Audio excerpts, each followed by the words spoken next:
सुप्रभात छात्रों। आज हम शास्त्री प्रथम वर्ष का क्लास लेंगे, जिसमें हम आप लोगों को कल विसर्ग संधि पढ़ाए थे छात्रों।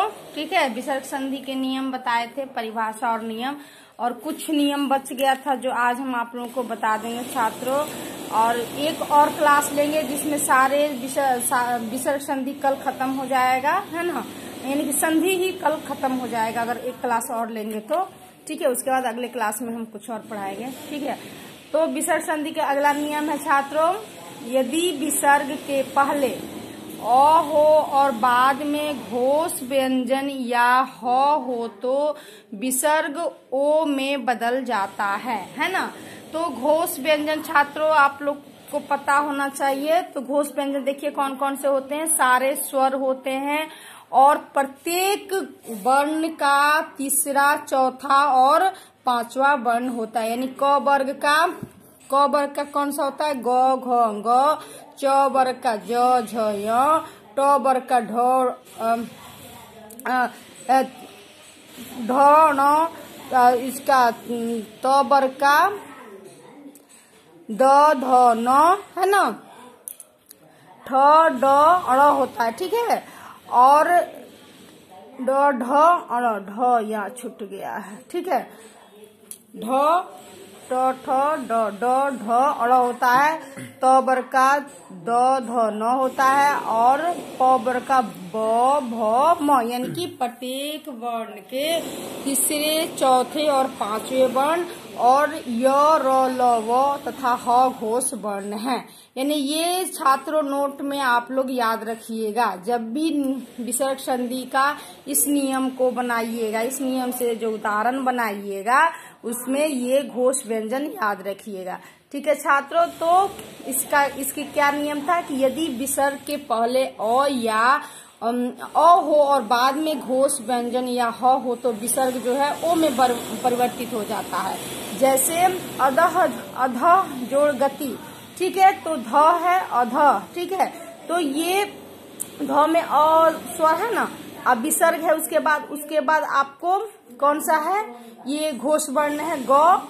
तो ये क्या हो जाएगा? विसर्ग जो है ओ में परिवर्तित होकर क्या हो जाएगा? अधोगति। ठीक है छात्रों, तो इसी तरह मनः जोड़ योग, मनः योग।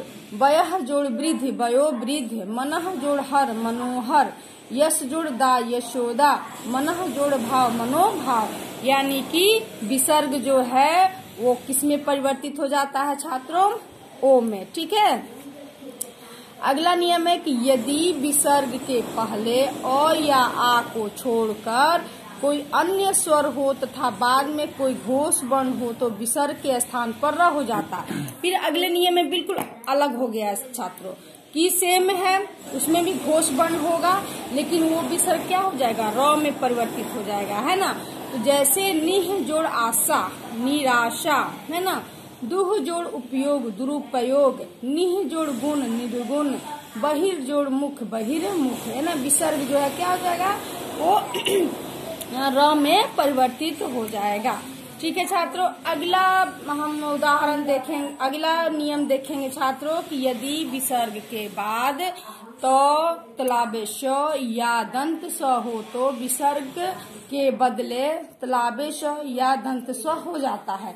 यानी कि किसी भी शब्द के किसी भी विसर्ग के बाद कोई शब्द में तो हो या तलाबे श हो या दंत स हो तो विसर्ग के बदले क्या हो जाएगा? वो तलाबे श या दंत स में, हलंत तलाबे श और हलंत दंत स में परिवर्तित हो जाएगा। जैसे नमः जोड़ते, है ना। नमः जोड़ते में विसर्ग जो है वो क्या है? दंत स, आधा दंत स हलंत में परिवर्तित। नमस्ते। निह जोड़ तेज, निस्तेज। निह जोड़ संतान, निह संतान। दुह जोड़ शासन, दु शासन में परिवर्तित हो जाएगा छात्रों।